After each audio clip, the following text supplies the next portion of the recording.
Selamat pagi anak-anak. Judul cerita kita hari ini adalah Siapa saja boleh datang. Ayat intinya di dalam Kisah Para Rasul 10 ayat 22a. Cornelius, seorang perwira yang tulus hati dan takut akan Allah dan yang terkenal baik di antara seluruh bangsa Yahudi. Tuhan Yesus, selamat pagi. Terima kasih untuk berkat-Mu hari ini. Kami siap mendengarkan cerita. Di dalam nama Tuhan Yesus kami berdoa. Amin. Anak-anak, pada hari ini Mem akan bercerita tentang sebuah pekerjaan. Kalian sudah belajar tentang macam-macam pekerjaan ya. Dan hari ini Mem akan bercerita tentang pekerjaan seorang perwira. Apa itu Mem perwira? Perwira adalah jabatan yang ada dalam militer atau jabatan yang ada dalam tentara. Kalian pernah lihat bapak tentara atau ibu tentara? Ya, gagah kan mereka? Betul sekali anak-anak. Tugas tentara adalah menjaga keamanan bangsa dan negara, menjaga ketertiban. Jadi tugas tentara itu adalah tugas yang sangat mulia. Mereka membantu supaya seluruh warga negara merasa aman. Dan mereka juga harus waspada ketika ada musuh yang ingin menyerang negaranya. Jadi tugas tentara tugas yang sangat berat. Oleh karena itu dibutuhkan orang-orang yang kuat, orang-orang yang pintar, dan orang-orang yang cerdas. Pagi hari ini kita akan belajar tentang cerita seorang perwira. Nah, perwira itu jabatan yang tinggi di tentara dan perwira ini bernama Cornelius. Perwira Cornelius ini adalah bangsa Roma dan dia tinggal di Kaisarea.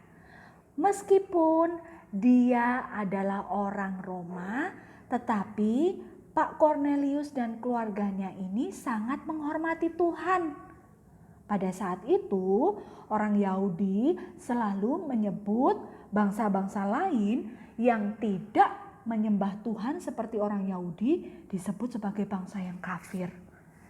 Nah, termasuk Bapak Cornelius ini yang adalah orang Roma, dia adalah bangsa yang kafir karena dia belum menyembah Tuhan. Tetapi Pak Cornelius ini berbeda dengan orang-orang lain yang belum menyembah Tuhan. Dia memiliki hati yang baik dan dia selalu menghormati akan semua perintah Tuhan.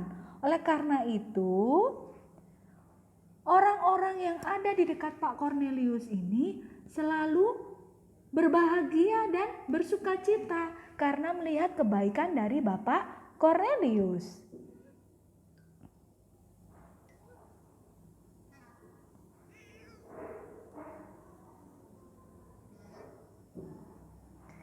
Pada suatu hari, ketika Bapak Cornelius ini sedang berdoa, dia mendapat penglihatan dari malaikat.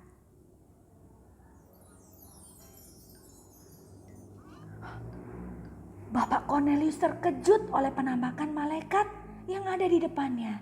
Tetapi malaikat itu berkata, "Jangan takut, karena Tuhan mendengar doa-doamu dan Tuhan mengetahui kebaikan hatimu yang selalu menolong orang miskin. Oleh karena itu, Tuhan mengirim seseorang untuk mengajarkanmu tentang ajaran-ajaran yang Tuhan perintahkan. Suruhlah anak buahmu pergi ke Yope. Di sana ada seorang hamba Tuhan bernama Petrus. Jemputlah dia untuk datang ke tempatmu." Bapak Cornelius pun melakukan apa yang diperintahkan oleh malaikat tersebut. Dia menyuruh anak buahnya untuk pergi ke Yope menjemput Rasul Petrus. Esoknya di Yope, Petrus sedang berdoa di atap rumah. Dalam penglihatannya, dia melihat ada selembar kain yang turun.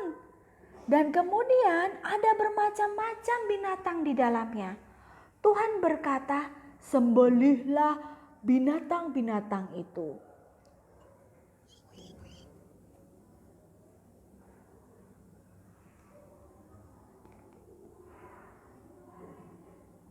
Kemudian Petrus berkata, "Oh Tuhan, semua binatang ini tidak boleh dimakan oleh orang Yahudi. Jadi aku tidak mau menyembelihnya." Kemudian Tuhan berkata kepada Petrus, "Petrus, ini bukan soal binatang saja, melainkan aku menginginkan kamu mengabarkan kabar keselamatan kepada orang-orang selain Yahudi. Karena Tuhan pun sangat mengasihi mereka. Maka dari itu, jangan menolak perintah Tuhan, Petrus."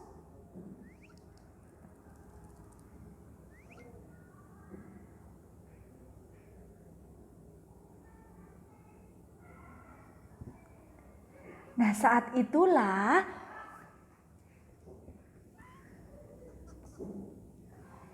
utusan dari perwira Kornelius mendatangi Rasul Petrus dan menjemputnya menuju ke Kaisarea. Di sana, keluarga Kornelius sudah menanti-nantikan Rasul Petrus dengan tidak sabar. Mereka menyambut Rasul Petrus dengan sangat hangat. Dan Bapak Kornelius sangat bersuka cita karena kehadiran dari Rasul Petrus.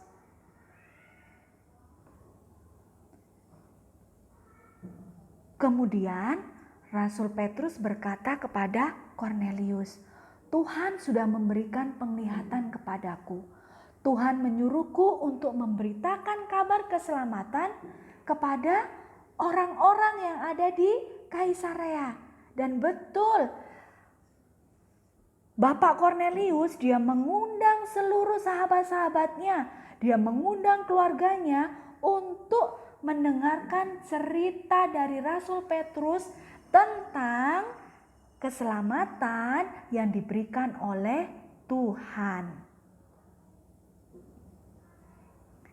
Petrus berkata bahwa Tuhan sudah disalibkan, mati untuk semua orang yang berdosa, sehingga keselamatan itu menjadi milik semua bangsa, kaya, miskin, tinggi, rendah, Yahudi, bukan Yahudi, seluruh bangsa Tuhan selamatkan dan berhak mendapatkan kerajaan surga ketika mereka menerima Tuhan Yesus sebagai juru selamatnya. Akhirnya Kornelius pun dibaptiskan dan banyak dari mereka, keluarganya, sahabatnya yang menerima Yesus sebagai juru selamat mereka. Nah, anak-anak, pelajaran yang bisa kita ambil dari cerita hari ini, kita pun mempunyai tugas yang sama. Kita harus selalu mengabarkan kasih Tuhan kepada semua orang. Oke, sampai jumpa. Tuhan Yesus, terima kasih untuk cerita hari ini. Tolong kami untuk suka menceritakan kebaikan Tuhan kepada siapa saja. Dalam nama Tuhan Yesus kami berdoa. Amin.